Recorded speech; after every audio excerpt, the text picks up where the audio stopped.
Hello student, আমি সৌম্যজানা। আজ আমি তোমাদের ক্লাস সপ্তম শ্রেণীর অনুপাত সংক্রান্ত যে কোষে দেখি 2.3 যে অঙ্কগুলি আছে সেই অঙ্কগুলি করাবো। দেখো, আগের দিন আমি এই পাঁচের দাগের পর্যন্ত অঙ্কগুলো করেছিলাম। আজ আমরা 6 দাগ থেকে শুরু করব। 6 দাগের অঙ্কটা কী বলে দেওয়া আছে? প্রথমে অঙ্কটা পড়ো, কী বলে দেওয়া আছে।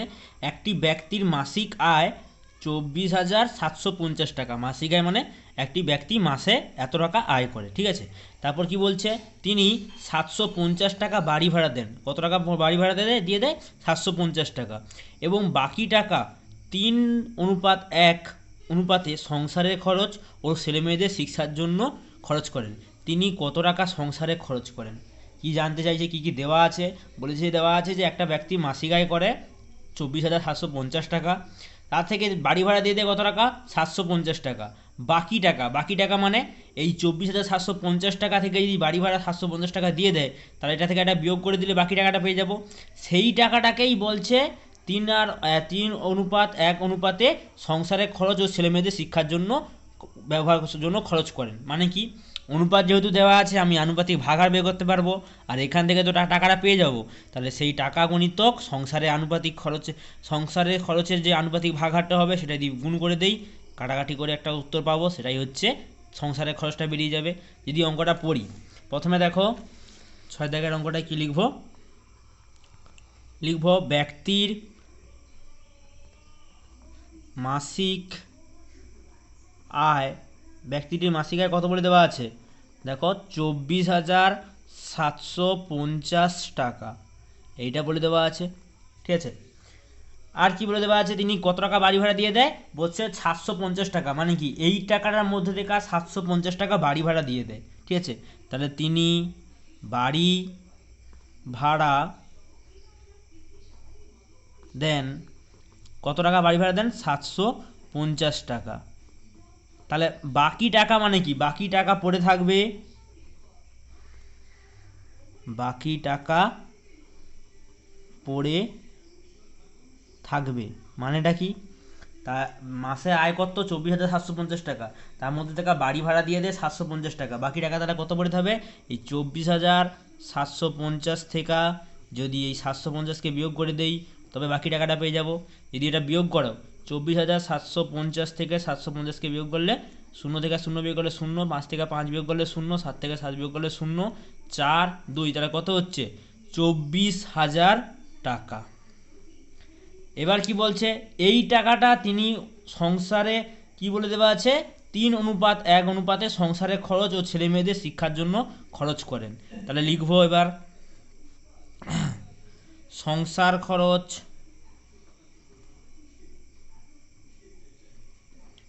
ও ছেলে মেয়েদের শিক্ষার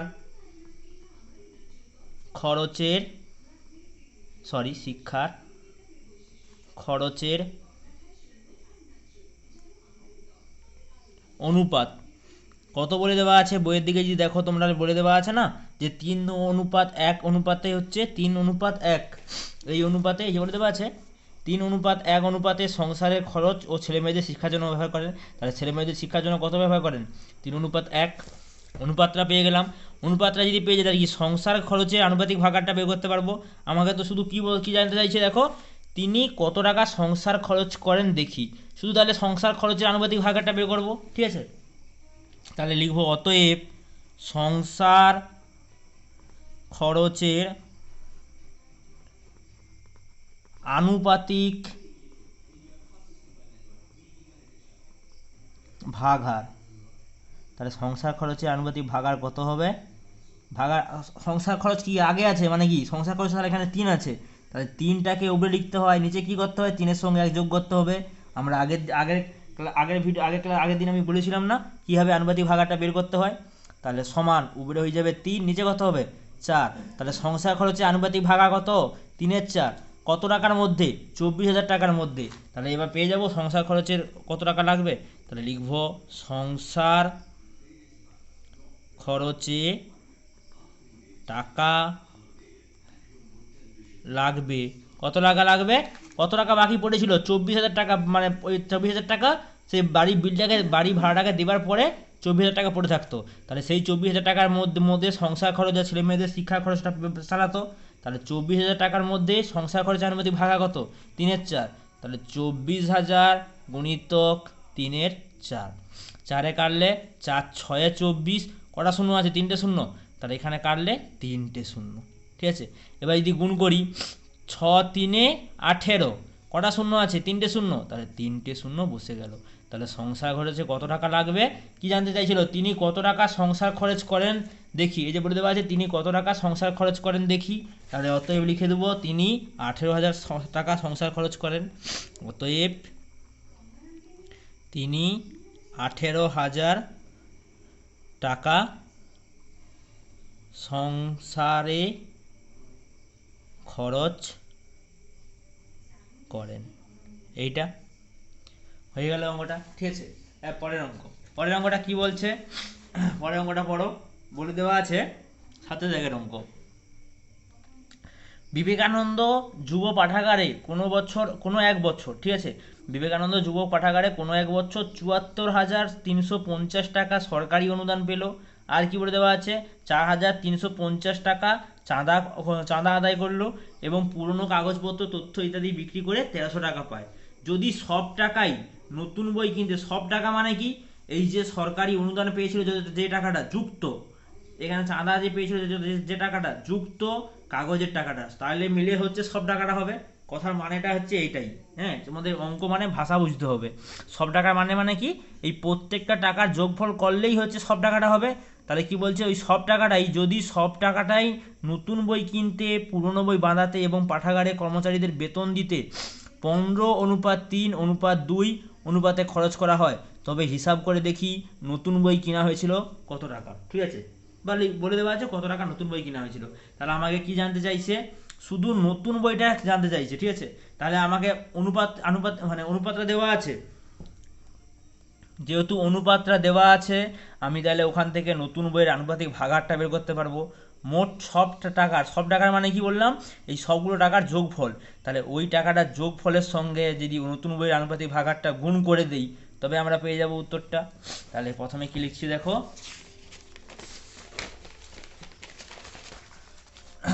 প্রথমে তাহলে লিখতেছি বিবেকানন্দ যুব পাঠাগারে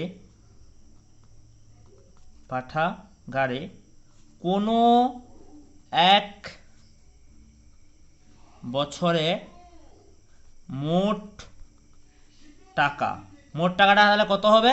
এই যে বলে দেওয়া আছে সরকারি অনুদান পেল 74,350 টাকা যুক্ত 4,350 টাকা চাঁদা আদায় করছে যুক্ত পুরনো কাগজপত্র বিক্রি করছে কত? 1300 টাকা। তাহলে সবগুলোকে যদি যোগ করি তবেই হচ্ছে মোট টাকাটা হয়ে যাবে। তাহলে কত হবে? 74,350 যুক্ত 4,350 যুক্ত 1300, এইটা। তাহলে এটাকে যোগ করব, যোগ করে বসাবো। কত আছে এখানে? 74,350 যুক্ত 4,350, আর কি আছে? 1300। তাহলে শূন্যর সঙ্গে শূন্য যোগ করলে 0, 5-এর সঙ্গে যদি 5 যোগ করি 10, হাতে রইল 1। 3-এর সঙ্গে 3 যোগ করলে 6, 6-এর সঙ্গে 3 যোগ করলে 9, তাহলে 9-এর সঙ্গে যদি 1 যোগ করি কত হচ্ছে? 10, হাতে রইল 1। 4-এর সঙ্গে 4 যোগ করলে 8, 8-এর সঙ্গে 1 যোগ করলে 9, 9-এর সঙ্গে যদি 1 যোগ করি কত হবে? 10, হাতে রইল 1। হাতের 1 আর 7 যোগ করলে 8, তাহলে কত হচ্ছে? 80,000 টাকা। তাহলে কত টাকা উঠছে মোট? বিবেকানন্দ যুব পাঠাগারে মোট টাকা তাহলে কত হচ্ছে কোনো এক বছরে? 80,000 টাকা। এবার কি বলছে? ওই সব টাকা মানে কি? তাহলে 80,000 টাকা, ওই 80,000 টাকা নতুন বই কিনতে, পুরনো বই বাঁধাতে ও পাঠাগারে কর্মচারীদের বেতন দিতে 15:3:2 অনুপাতে খরচ করা হয়। ঠিক আছে, তবে হিসাব করে দেখি কত টাকা নতুন বই কেনা হয়েছে। তাহলে কি নতুন বইটা শুধু জানতে চাইছে? যেহেতু আমাদের এখানে শুধু নতুন বইটা জানতে চাইছে, তাহলে আমরা শুধু নতুন বইয়ের আনুপাতিক ভাগারটা বের করব। প্রথমে লিখব অনুপাতটা কি দেওয়া আছে, লিখব পাঠাগারে নতুন বই পুরনো বই বাঁধানো ও কর্মচারীদের বেতন দেওয়ার অনুপাত কত বলে দেওয়া আছে, যেটা বলে দেওয়া আছে সেটা লিখতেছি। দেখো বলে দেওয়া আছে না 15:3:2, এটা বলে দেওয়া আছে। এখান থেকে আমাদের শুধু জানতে চাইছে যে নতুন বই কিনতে কত টাকা খরচ হয়। তাহলে আমরা বের করবো নতুন বইয়ের আনুপাতিক ভাগাহার। তাহলে লিখবো অতএব নতুন বইয়ের আনুপাতিক ভাগহার। তাহলে নতুন বইয়ের আনুপাতিক ভাগহার কত হবে? নতুন বইটা দেখো প্রথমে আছে, এই যে নতুন বইটা প্রথমে আছে না, তাহলে কি 15, তাহলে 15টা উপরে বসে যায় আর নিচে কি হয় 15-র সঙ্গে 3 যোগ হবে, যুক্ত 2 যোগ হবে। ঠিক আছে, মানে আগে অঙ্কগুলো কি করতাম দেখো, দুটো অনুপাত থাকতো, অনুপাতের পাশে দুটো সংখ্যা থাকতো। ঠিক আছে, এখানে দেখো 3টা সংখ্যা আছে, কোনো অসুবিধা নেই। আমাদের নতুন বই জানতে চাইছি কিনা, নতুন বইয়ের আনুপাতিক ভাগহার তাহলে কত হবে?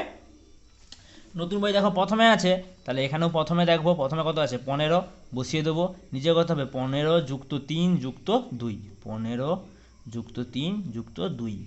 তাহলে 2-এর সঙ্গে 3 যোগ করি কত হবে? 2-এর সঙ্গে 3 যোগ করলে 5, 5-এর সঙ্গে যদি 15 যোগ করি কত হবে 20, উপরে কত হবে 15। ঠিক আছে, এবার দেখো এখানে থাকবো, এটা কাটাকাটি দরকার নেই। ঠিক আছে, আমাদের এবার কি জানতে চাইছিল, না যে নতুন বইয়ের কিনতে কত টাকা খরচ হয়। তাহলে লিখব নতুন বই কিনতে খরচ হয় কত টাকা খরচ হয়, মোট টাকাটা কত 80,000 টাকাটা, 80,000 টাকার সঙ্গে এই নতুন বইয়ের আনুপাতিক ভাগহারটা গুণ করে দেবো। তাহলে 80,000 গুণিতক নতুন বইয়ের আনুপাতিক ভাগহার কত 15 নিচে 20।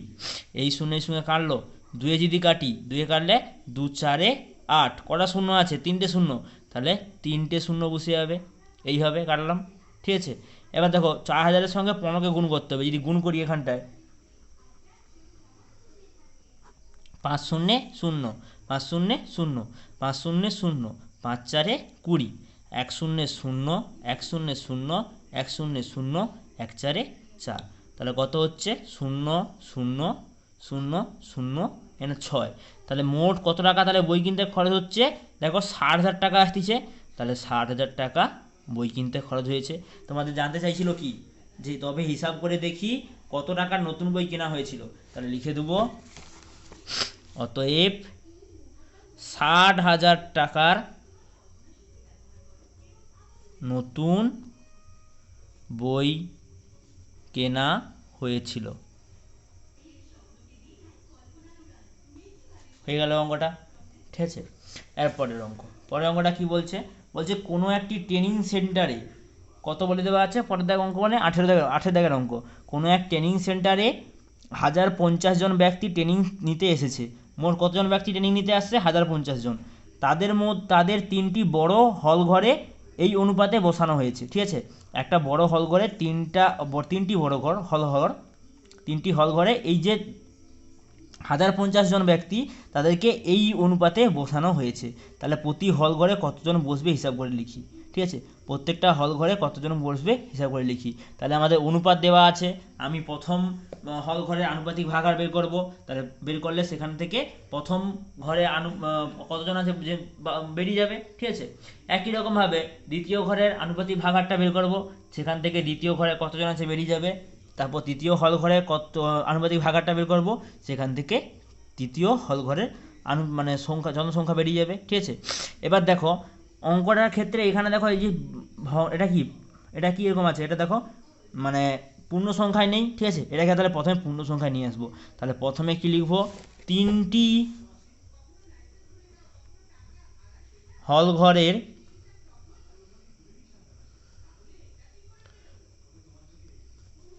জনসংখ্যার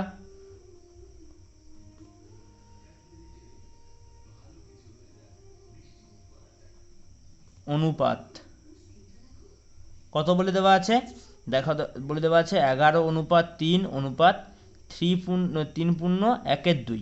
তাহলে এটা যখন 11 ছিল বসে যাবে, এটা 3 অনুপাত যখন 3 ছিল বসে যাবে। এটা দেখো এটা যদি ভগ্নাংশে নিয়ে আসি কী করতে হয়, 2-এর সঙ্গে 3 গুণ করতে হয়, 2 3 6, 6-এর সঙ্গে উপরে 1 আছে, 6-এর সঙ্গে 1 7 যোগ করলে 7, নিচে কত হবে 2। এবার দেখো এ দুটো তো পূর্ণ সংখ্যায় আছে, কিন্তু এটা দেখো এটা কি ভগ্নাংশে আছে না।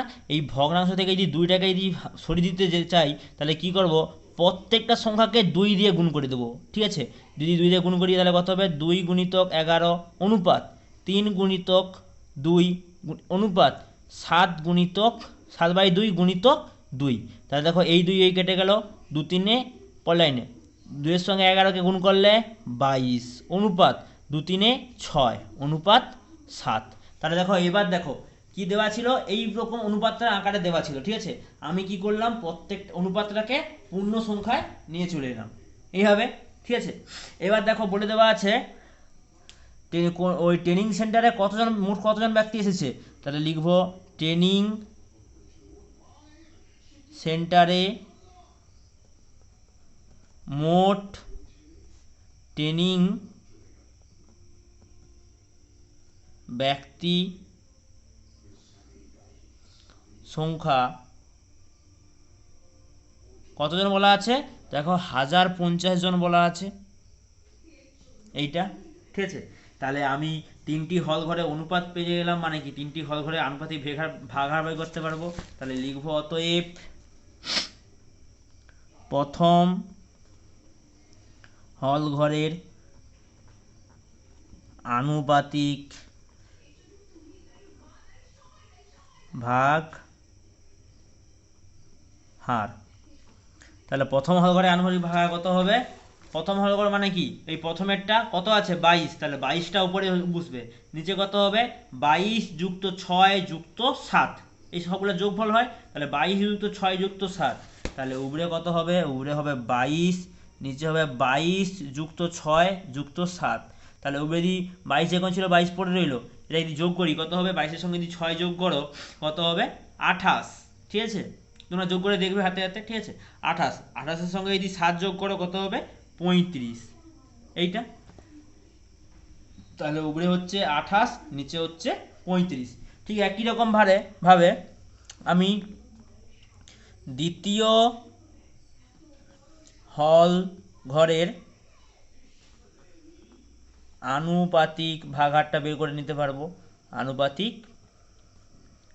ভাগ হার, তাহলে দ্বিতীয় হল ঘরের ক্ষেত্রে আনুপাতিক ভাগাহার কত বের হবে, দ্বিতীয় হল ঘরে অনুপাত কত, অনুপাতের মধ্যে 6 আছে, তাহলে 6টা উপরে যুক্ত নিচে 22 যুক্ত 6 যুক্ত 7। ঠিক আছে, তাহলে 6টা উপরে আর নিচে যদি 22 যুক্ত 6 যুক্ত 7 যদি করি কত আসছিল 35, তাহলে একবারেই বসিয়ে দেবো 35। ঠিক আছে, একই রকমভাবে তৃতীয় হল ঘরে আনুপাতিক ভাগাহারটা বের করতে পারবো। তাহলে তৃতীয় হল ঘরের আনুপাতিক ভাগ হার, তাহলে তৃতীয় হল ঘরে আনুপাতিক ভাগ হার কত হবে, তৃতীয় হল ঘরের ক্ষেত্রে ব্যক্তির সংখ্যা কত ছিল 7, তাহলে 7 নিচে কত হবে, এই সবগুলোর যোগফল মানে কত আসছিল 35, তাহলে 7/35। তাহলে প্রত্যেকটা ঘরের হচ্ছে আনুপাতিক ভাগ হার পেয়ে গেলাম। আর কি বলে দেওয়া আছে, মোট সদস্য সংখ্যা 1050 জন। তাহলে এবার প্রত্যেকটা ঘরে কতজন আছে বের করতে পারবো। তাহলে এবার লিখব প্রথম হল ঘরে ট্রেনিং ব্যক্তির সংখ্যা, কি করতাম আমরা, মোট জনসংখ্যা কত দেওয়া আছে, মোট জনসংখ্যা দেখো 1050 জন, মানে মোট ট্রেনিং ব্যক্তির সংখ্যা। এই 1050 জনের সঙ্গে এই যে আনুপাতিক ভাগাহারটা প্রথম হল করে সেটাকে গুণ করে দেবো, তাহলে কি 22/35। এইটা কাটাকাটি করতেছি, তারপরে পরে দেখো লিখে দিচ্ছি, দ্বিতীয় হল ঘরের ট্রেনিং ব্যক্তির সংখ্যা সমান, তাহলে মোট ব্যক্তির সংখ্যা কত 1050 জন গুণিতক দ্বিতীয় হল ঘরের আনুপাতিক ভাগা কত 6/35 না। ঠিক আছে, ঠিক একই রকমভাবে অতএব তৃতীয় হল ঘরের আনুপাতিক ভাগহার সমান মোট ব্যক্তির সংখ্যা কত 1050, আর তৃতীয় হল ঘরের আনুপাতিক ভাগাগত 7/35, তাহলে এখানে বসবে 7/35। এবার যদি 5-এ কাটি, এখানে 5-এ কাটলে কত হবে 7, এখানে যদি 5-এ কাটো কত হবে 2, তারপর কত হবে 5 আছে, তাহলে কি একে দেবো, তারপর একটা শূন্য ছিল এইটা। তাহলে এখানে আছে দেখো 7 আছে, এখানে আছে 21, তাহলে 7 3 21, একটা শূন্য ছিল, শূন্য বসে যাবে। তাহলে এখানে কত হচ্ছে 30, তাহলে 35 দিয়ে যদি এটাকে কাটি কত হবে 30 হবে। ঠিক একই রকমভাবে 35 দিয়ে এটাকে কাটি 30 হবে। তাহলে এখানে কত দেখো 30-এর সঙ্গে 22 গুণ করবো, 30-এর সঙ্গে যদি 22 গুণ করি কত হবে, গুণ করে দেখি, 2 শূন্যে 0, 2 3 6, 2 শূন্যে 0, 2 3 6, তাহলে কত হচ্ছে 0 0 0, 6-এর সঙ্গে 0 যোগ করলে 6, 6-এর সঙ্গে 6 যোগ করলে মানে সরি 6-এর সঙ্গে কিছু না যোগ করলে 6 হবে। তাহলে কত হচ্ছে 660 জন। তাহলে প্রথম হল ঘরে ট্রেনিং ব্যক্তির সংখ্যা কত 660 জন। দ্বিতীয় হল ঘরে ট্রেনিং ব্যক্তির সংখ্যা কত হবে, 6-এর সঙ্গে 30 গুণ করতে হবে। দেখো 6 3 18, এখানটা শূন্য ছিল, তাহলে এটা শূন্য বসে যাবে এইটা। ঠিক একই রকমভাবে এখানে 7 3 21, একটা শূন্য ছিল, বসে যাবে। তাহলে তোমাকে কি জানতে চাইছিল, জানতে চেয়েছিল না প্রথম হল ঘরে ট্রেনিং ব্যক্তির সংখ্যা কত, আর দ্বিতীয় হল ঘরে ট্রেনিং ব্যক্তির সংখ্যা কত, তৃতীয় হল ঘরে ট্রেনিং ব্যক্তির সংখ্যা কত। তাহলে প্রথম হল ঘরে ট্রেনিং ব্যক্তির সংখ্যা 660 জন, দ্বিতীয় হল ঘরে ট্রেনিং ব্যক্তির সংখ্যা 180 জন, আর তৃতীয় হল ঘরে ট্রেনিং ব্যক্তির সংখ্যা হচ্ছে 210 জন। এটাই হয়ে গেল অঙ্কটা, ঠিক আছে। আর পরের অঙ্ক চলে আসো। পরের অঙ্কটা দেখো 9-এর দাগের অঙ্কটা। 9-এর দাগের অঙ্কটা কী করতে বলে দেওয়া আছে, 12,100 টাকা মধু, মানস, কুন্তল ও ইন্দ্রর মধ্যে এই অনুপাতে ভাগ করে দিলে কে কত টাকা পাবে হিসাব করে দেখি। কিছুই নয়, অনুপাত দেওয়া আছে, প্রথমে মধু, তারপর হচ্ছে মানস, তারপর হচ্ছে কুন্তল, তারপর হচ্ছে ইন্দ্র, ঠিক আছে। তাদেরকে এইভাবে ভাগ করে দেওয়া আছে। মোট কত টাকা 12,100 টাকা। তাহলে আমি প্রথমে এদের আনুপাতিক ভাগাহারটা বের করবো। অনুপাত যেহেতু দেওয়া আছে আনুপাতিক ভাগাহার বের করতে পারবো। আনুপাতিক ভাগাহারটার সঙ্গে এই মোট টাকাকে গুণ করে দিলে প্রত্যেকের টাকাটা বেরিয়ে আসবে। তাহলে প্রথমে কি লিখছি দেখো, মধু, মানস, কুন্তল ও ইন্দ্রের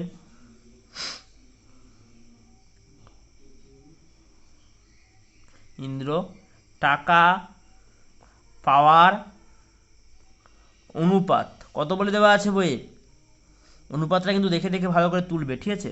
অনুপাতটা বলে দেওয়া আছে, দেখো দেখো 2:3:4:2, এটা বলে দেওয়া আছে, ঠিক আছে। এবার দেখো অনুপাত যেহেতু বলে দেওয়া আছে, আর কি দেওয়া আছে, আর বলে দেওয়া আছে না মোট টাকা সমান হচ্ছে 12,100, এই টাকাটা। এবার অনুপাত দেওয়া আছে, আমি তাহলে আনুপাতিক ভাগাহারটা বের করতে পারবো। তাহলে লিখব মধুর আনুপাতিক ভাগ হার। তাহলে মধুর আনুপাতিক ভাগ হার কত হবে, মধু দেখো প্রথমে আছে না, তার মানে কি 2, তাহলে 2টাকে ওপরে বসাবো, নিচে কী হবে 2-এর সঙ্গে 3 যোগ হবে, যুক্ত 4 যুক্ত 2, তাহলে 2 যুক্ত 3 যুক্ত 4 যুক্ত 2 সমান উপরে হবে 2, নিচে কত হবে 2 দুগুণে 2-এর সঙ্গে 2 যোগ করলে 4, 4-এর সঙ্গে 4 যোগ করলে 8, 8-এর সঙ্গে 3 যোগ করলে 11, তাহলে উপরে হচ্ছে 11। একই রকমভাবে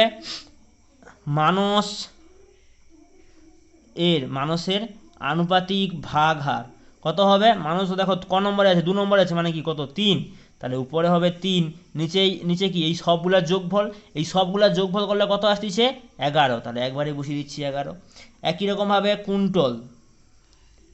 কুন্তলের আনুপাতিক ভাগ হার, কুন্তলের মানটা কত দেখো 3 নম্বর আছে, মানে কি 4, তাহলে 4 এই সবগুলার যোগফল কত আসছিল 11 আসছিল না, তাহলে 11।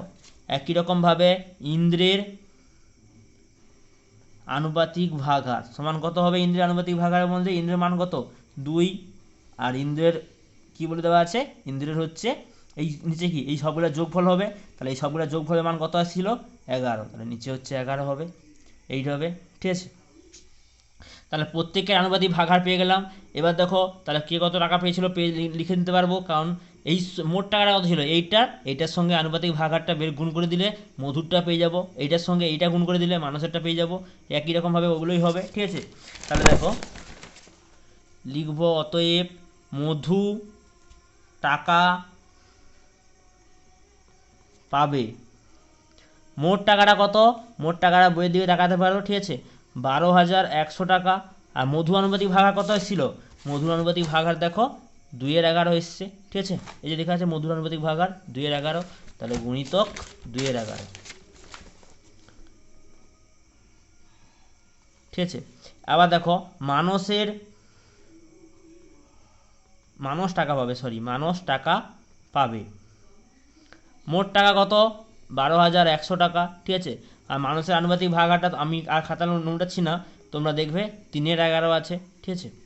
একই রকমভাবে কুইন্টল এর কুইন্টল টাকা পাবে, কুইন্টল টাকা পাবে, কত টাকা পাবে, মোট টাকা কত 12,100 টাকা, তার সঙ্গে কী গুণ হবে, কুইন্টলের আনুপাতিক ভাগ কত দেওয়া আছে 4/11 আছে, ঠিক আছে।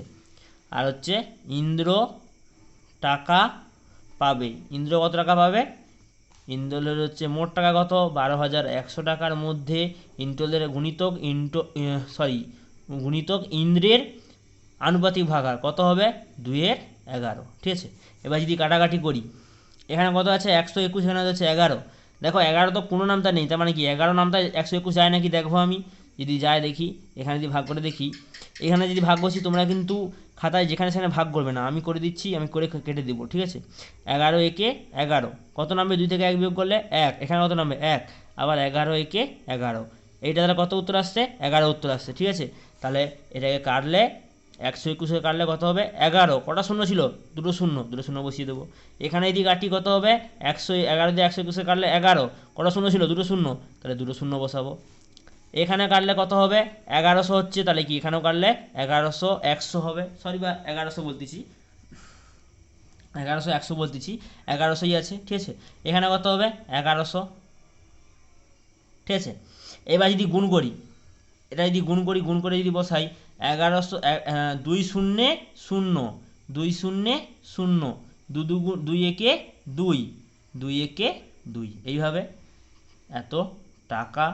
ঠিক একই রকমভাবে 4 শূন্যে 0, 4 শূন্যে 0, 4 একে 4, 4 একে 4, তাহলে এত টাকা, ঠিক আছে। তাহলে কুইন্টল পাচ্ছে এত টাকা। ঠিক একই রকমভাবে 3 শূন্যে 0, 3 শূন্যে 0, 3 একে 3, 3 একে 3, এত টাকা মানুষ পাচ্ছে। একই রকমভাবে 2 শূন্যে 0, 2 শূন্যে 0, 2 একে 2, 2 একে 2, এত টাকা। তাহলে তোমাদের জানতে চাইছিল কি যে মধু, মানস, কুন্তল আর ইন্দ্র কে কত টাকা করে পাবে, তাহলে মধু পাবে 2200 টাকা, মানস পাবে 3300 টাকা, কুন্তল পাবে 4400 টাকা, আর ইন্দ্র পাবে 2200 টাকা। হয়ে গেল অঙ্কটা, ঠিক আছে। তারপরে দেখো 10 দাগের অঙ্ক।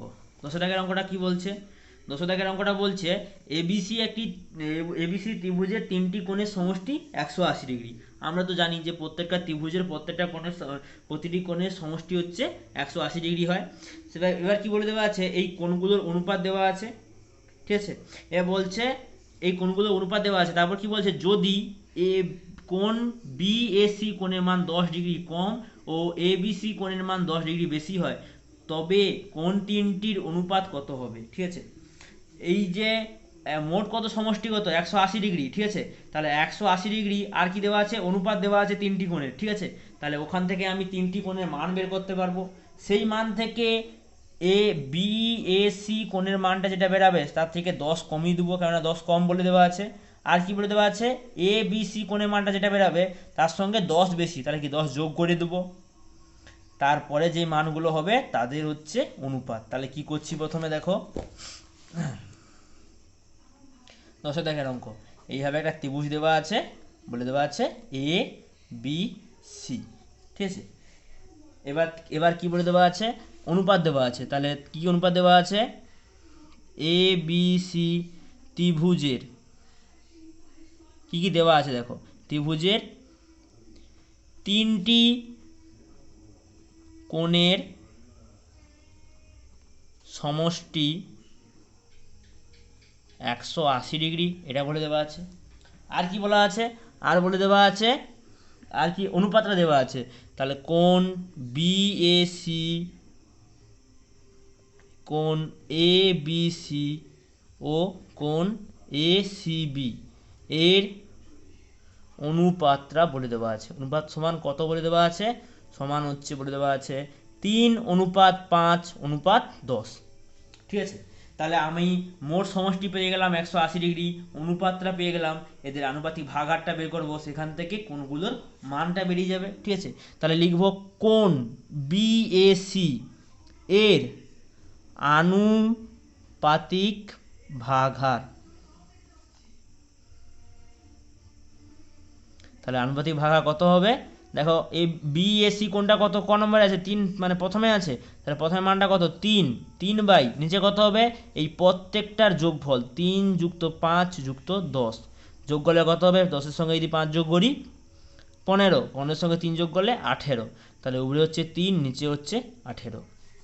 একই রকমভাবে কোণ এ বি সি এর আনুপাতিক ভাগার সমান, তাহলে এ বি সি কোণ 2 নম্বরে আছে, তার মানে কি কত? মান কত?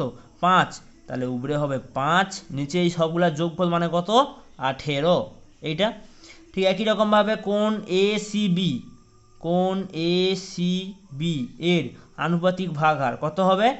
10, কারণ সব থেকে শেষে আছে না এ সি বি, তাহলে এ সি বি মান কত? 10, 10 বাই নিচে কত হবে? এই সবগুলার যোগফল মানে 18 আসতেছে। তাহলে দেখো আমাকে কোন তিনটি সমষ্টি বলে দেওয়া আছে 180 ডিগ্রি, আর কি দেখো প্রত্যেকটা আনুপাতিক ভাগার পেরেছি। তাহলে এবার কি কোনগুলো মান বের করতে পারবো। তাহলে অতএব কোণ বিএসি এর মান, কোণ বিএসি মান সমান কত বলে দেওয়া আছে? মোট সমষ্টি 180 ডিগ্রি, তাহলে 180 ডিগ্রি গুণিতক আনুপাতিক ভাগারটা কত বলে দেওয়া কত আসতেছে? 3/18। ঠিক আছে, এটা ডিগ্রি ছিল। তাহলে এই 18, এখানে ডিগ্রি দিবার দরকার হবে না, এখানে যদি এই 18 দিয়ে যদি এই 18কে ভাগ করি কত হবে? 18 একে 18, একটা শূন্য ছিল, একটা শূন্য বসিয়ে দেবো। ঠিক একই রকমভাবে কোণ এই গুণ করে দেই, কত হচ্ছে? 3×10=30। তারপরে দেখো অতএব কোণ এ বি সি এর মান সমান কত? মোট সমষ্টি কত ছিল?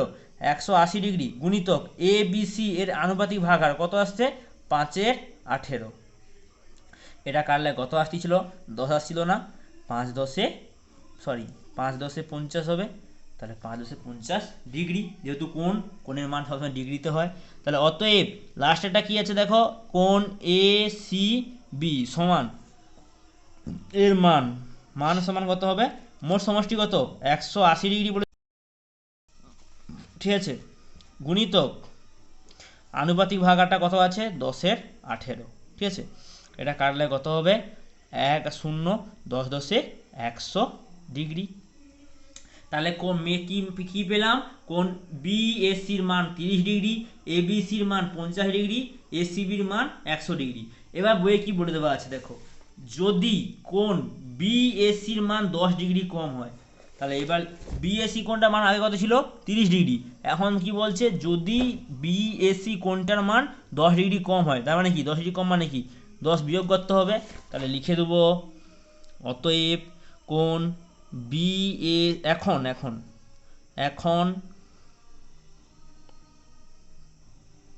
কোণ বিএসি এর মান 10 ডিগ্রি কম হলে মান হবে কত? মান হবে আগে বিএসি কোণের মান কত ছিল?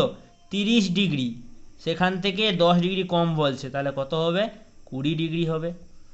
ঠিক একই রকমভাবে আর কি বলে দেওয়া আছে দেখো, এবং কোণ এ বি সি এর মান 10 ডিগ্রি বেশি হলে, তারপরে বলছে তিনটি কোণের অনুপাত কত হবে।